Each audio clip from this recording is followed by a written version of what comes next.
ఇప్పుడు ప్రస్తుతం రాష్ట్రం సర్వనాశనం అయిపోయింది. రుజువులు ఉన్నాయి. తెలంగాణలో 10 లక్షల కోట్ల అప్పు, కేసీఆర్ గారు చేసింది 7 లక్షల కోట్లు, 7.5 వడ్డీతో. రేవంత్ రెడ్డి తమ్ముడు చేసింది 2 లక్షల కోట్లు. దాదాపు 9 నుంచి 10 లక్షల కోట్లు అప్పు తెలంగాణ ప్రజలకి, 4 కోట్ల మందికి. ఎవరు తీర్చుతారు? ఇంకొక సంవత్సరం రేవంత్ రెడ్డి ఉంటే 12 లక్షల కోట్లు అప్పు అయిపోద్ది. అలాగే జగన్మోహన్ రెడ్డి గారు చేసిన అప్పు 5 లక్షల కోట్లు, చంద్రబాబు నాయుడు గారు చేసిన అప్పు 5 లక్షల కోట్లు. 10 లక్షల కోట్లకి వడ్డీయే దాదాపు 5% చూసుకుంటే 50,000 కోట్లు, 10% చూసుకుంటే 1,00,000 కోట్లు.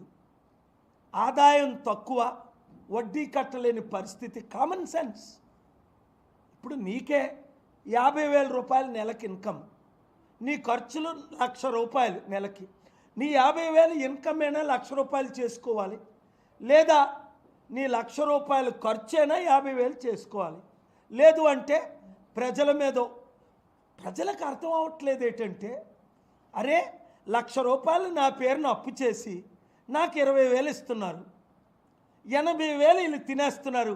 అప్పుడన్నా రాజీవ్ గాంధీ గారే 10% ప్రజల చేతికి వెళ్తుందని. ఇప్పుడు కాదు, 40 సంవత్సరాల క్రిందటే, 30 సంవత్సరాల క్రిందటే. నేను మాట్లాడింది 100లో 100 సత్యాలు, fact based with proof and evidence. అందరిలాగా నేనేదో ఆరోపణలు చేయను, ప్రశ్నిస్తున్నాను, సత్యాలు మీ ముందు పెడుతున్నాను. ఆ తర్వాత ప్రజల ఇష్టం, మీడియా ఇష్టం. స్వలాభం కొరకు 1,00,000 రూపాయలు ఇస్తారని కొంతమంది అమ్ముడుపోతే, పెద్ద పెద్ద ఓనర్స్ 1 కోటి రూపాయలు 10 కోట్లకు అమ్ముడుపోయినా నాకు తెలుసు. టీవీ ఛానల్ ఓనర్, ఒక ఓనరే చెప్పాడు, 6 కోట్లకు నేను అనవసరంగా అమ్ముడుపోయానండి అని.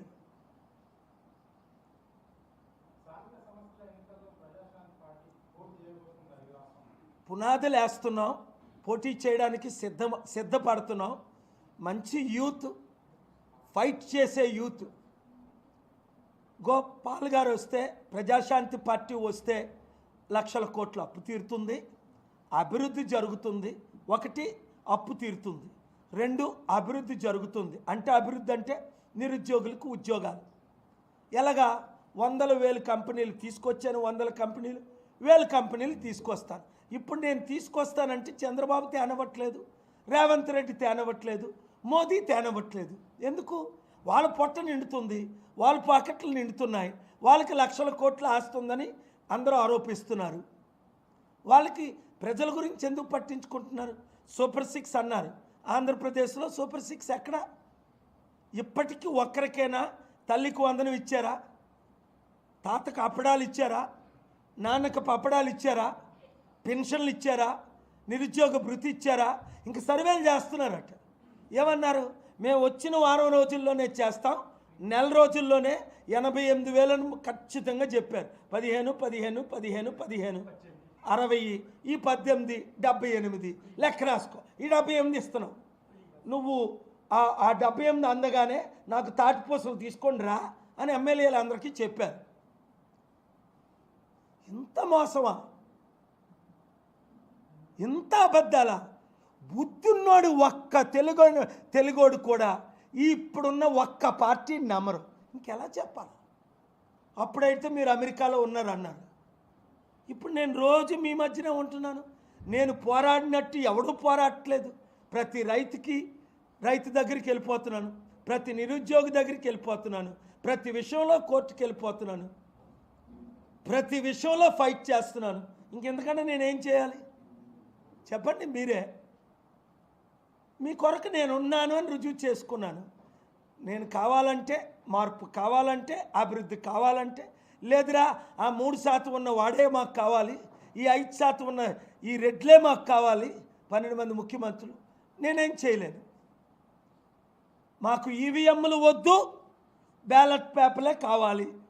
స్టూడెంట్లు, నిరుద్యోగులు, రైతులు, ఉద్యోగులు, మహిళలు, తెలివైన వాళ్ళు, మీడియా వాళ్ళందరూ నా కోరిక ఏంటి? 5 లక్షల కోట్లు ఈ చేత్తో ఇచ్చి 747లో ప్రపంచంలో ఎవడో దిగినట్టు హైదరాబాద్లో 5 సార్లు దిగి కనీసం ప్రెస్ మీట్ పెట్టలా. 5,000 కోట్లు 747లో దిగి ఈ పెద్ద పెద్ద మీడియా ఓనర్స్ వీళ్ళందరూ వచ్చి నిలబడినా కనీసం మాట్లాడడానికి టైం లేదు ఎవరితో 1 మినిట్. ఇప్పుడు మీ సమస్యల కొరకు రాత్రనక పగలనక నేను ఫైట్ చేస్తున్నాను. చిన్న చిన్న పేరు ఊరు లేని ఛానళ్ళకు కూడా పర్సనల్ ఇంటర్వ్యూ ఇస్తున్నాను. అప్పుడు CNN, ABC, MBC, BBC 10 సార్లు ఇంటర్వ్యూ అడిగితే ఒకసారి ఇచ్చేవాడిని కాదు. 5 నిమిషాలు మీ ద్వారా ఈ మెసేజ్ పంపిద్దాం, మీకు న్యాయం చేద్దాం. మీరుండరు, మీడియా ఉండదు. ఇప్పుడు మణిపూర్లో మీడియా ఉందా? యూపీలో సరైన మీడియా ఉందా? మాట్లాడిన వాళ్ళందరినీ జైలు పెట్టారు. తెలంగాణ, ఆంధ్రలో అదే జరుగుతుంది. ఇది కానీ నేను ప్రివెంట్ చేయకపోతే మీరు చూడండి, ఇప్పుడు ఆల్రెడీ జరుగుతుంది. ఇప్పుడు ఓనర్స్ని కొంటున్నారు, ఓనర్స్ని భయపడుతున్నారు. NDTV వాళ్ళకి వ్యతిరేకంగా రిపోర్ట్ చేసిందని ఒకరోజు లైసెన్స్ క్యాన్సిల్ చేశారు. సోషల్ మీడియా ఉంది. ఇప్పుడు నా ఫేస్బుక్ హ్యాక్ చేసి రేవంత్ రెడ్డి విను, మీ సైబర్ క్రైమ్స్కి నేను పర్సనల్గా వెళ్ళి కంప్లైంట్ ఇచ్చాను. నా ఫేస్బుక్ ఎవడు హ్యాక్ చేయించాడు? మరి మీ సైబర్ క్రైమ్స్ వాళ్ళు కవిత DSP ఇమీడియట్గా ఇన్వెస్టిగేట్ చేయాలి కదా, గంటలో రోజులో. మరి ఇంత ఎక్విప్మెంటు అప్పుడు అంజనీ కుమార్ యాదవ్ గారు ఉండేటప్పుడు కమిషనర్గా, DGPగా ఎంత అద్భుతంగా పనిచేశారు.